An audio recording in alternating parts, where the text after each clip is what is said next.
नमस्कार। आज हम बात कर रहे हैं प्रेरणा की अग्नि अवसर अब है से लिए गए कुछ विचारों पर। बहुत संक्षिप्त हैं, लेकिन काफी गहरा असर छोड़ते हैं। कोशिश यही रहेगी कि हम समझें कि इन चंद लाइनों के पीछे क्या सोच है, क्या मनोविज्ञान है, और ये हमें सिर्फ सोचने पर नहीं बल्कि कुछ करने पर कैसे मजबूर कर सकती हैं। तो शुरुआत होती है एक बहुत ही सीधी पावरफुल लाइन से, सही पल का इंतजार मत करो, सही पल अब है। ये तो सीधा सीधा एक्शन लेने की बात है ना? हाँ बिल्कुल। ये असल में उस चीज को चैलेंज करता है जिसे हम अक्सर कहते हैं सही टाइम आएगा तब करेंगे।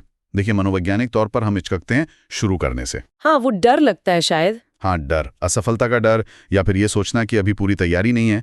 तो ये लाइन कहती है कि भाई वो जो पहला कदम उठाने की हिम्मत है ना, एक्टिवेशन एनर्जी जिसे कहते हैं। बिल्कुल वही एक्टिवेशन एनर्जी, वो जुटाओ। सबसे अच्छा टाइम कोई भविष्य में नहीं है, वो अभी है, इसी पल में। परफेक्शन का इंतजार करना वो बेकार है। अच्छा, मतलब एक छोटा सा वाक्य हमारे सोचने के तरीके पर ही सवाल उठा रहा है। आगे बढ़ते हैं तो इसमें असफलता और रुकावटों को देखने का भी एक अलग नजरिया दिया है। हाँ, वो लाइनें न है, हर असफलता अंत नहीं सबक है, और हर झटका हार नहीं तैयारी है। जी, ये कैसे काम करता है दिमाग में? सिर्फ कहने की बात है या? नहीं, ये सिर्फ कहने की बात नहीं है। एक्चुअली ये वो है जिसे हम कॉग्निटिव रिफ्रेमिंग कहते हैं। मतलब आप घटना को देखने का अपना चश्मा बदल रहे हैं। अच्छा। हाँ, जब हम किसी चीज को हार या अंत मान लेते हैं तो हमारा दिमाग उसे नेगेटिव तरीके से लेता है, फिर निराशा होती है, हम कुछ करते नहीं। लेकिन अगर उसी चीज को हम सबक या तैयारी का नाम दे तो हम अपने दिमाग को सिग्नल दे रहे हैं कि यह सीखने का मौका है या अगली चुनौती के लिए ट्रेनिंग है। तो ये पॉजिटिव थिंकिंग से कुछ ज्यादा है?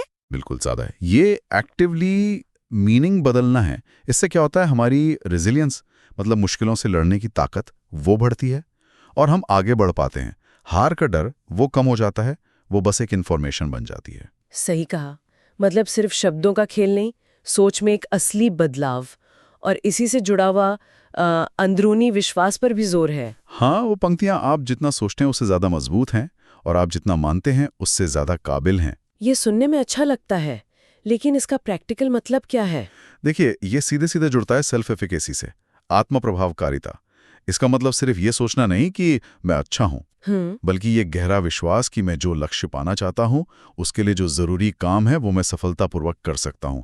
अक्सर क्या होता है, हमारी कुछ लिमिटिंग बिलीव्स होती हैं। हाँ, वो मन में बैठ जाती हैं बातें कि ये मुझसे नहीं होगा या मैं इस लायक नहीं। बिल्कुल वही धारणाएं हमें अपनी असली क्षमता इस्तेमाल करने से रोक देती हैं। तो ये पंक्तियां कहती हैं कि उन धारणाओं को पहचानो, उन्हें चैलेंज करो। तो ये सिर्फ कॉन्फिडेंस बढ़ाने की बात नहीं, अपनी काबिलियत पर एक प्रैक्टिकल यकीन बनाने की बात है। और इसके फौरन बाद एक्शन की बात आती है। हाँ, सीधा कॉल टू एक्शन। उठो, कदम उठाओ, और इससे भी ज्यादा जरूरी, मौकों का इंतजार मत करो, उन्हें बनाओ। ये शिफ्ट बहुत बड़ा है। हाँ, इंतजार करने से बनाने की तरफ। जी, ये पैसिव होने और एक्टिव होने का फर्क है। ज्यादातर लोग सोचते हैं कि मौके मिलेंगे, कहीं से आएंगे। हाँ, किस्मत से। हाँ, लेकिन ये नजरिया कहता है कि आप अपनी स्थिति के निर्माता बनो। इसे कहते हैं इंटरनल लोकस ऑफ कंट्रोल। मतलब ये विश्वास कि मेरे एक्शन से मेरे नतीजे बदलेंगे।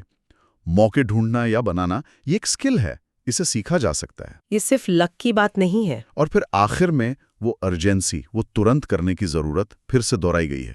हाँ, आपका समय यहाँ है और आपकी यात्रा आज से शुरू होती है। कोई टाल मटोल की गुंजाइश ही नहीं छोड़ी।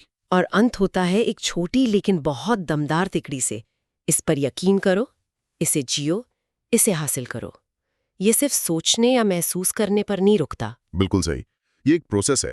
पहला, अंदरूनी विश्वास, यकीन करो। दूसरा, उस विश्वास को अपने एक्शन में उतारो, इसे जियो। और तीसरा, नतीजा, इसे हासिल करो। मतलब विश्वास और कर्म दोनों साथ साथ। हाँ, एक दूसरे से जुड़े हुए हैं। रिजल्ट के लिए दोनों जरूरी हैं। तो अगर हम समेटें तो इस छोटे से अंश से जो मुख्य बातें निकलती हैं वो है अभी इसी वक्त एक्शन लेने की ताकत, फेलियर को सीखने का मौका समझना, अपनी असली काबिलियत पर यकीन करना, और मौके इंतजारने की बजाय खुद बनाना, एक्टिव रहना। बिल्कुल। और इसी सोच को आगे बढ़ाते हुए शायद श्रोताओं के लिए एक सवाल छोड़ सकते हैं सोचने को। हाँ, जरूर। अगर हर झटका सच में तैयारी है और हर असफलता एक सबक, तो हाल में जो भी चुनौती या असफलता महसूस हुई हो, उससे मिली कौन सी खास तैयारी या कौन सा खास सबक है जिसे आज ही किसी छोटे या बड़े कदम से अपनी जिंदगी में लागू किया जा सकता है।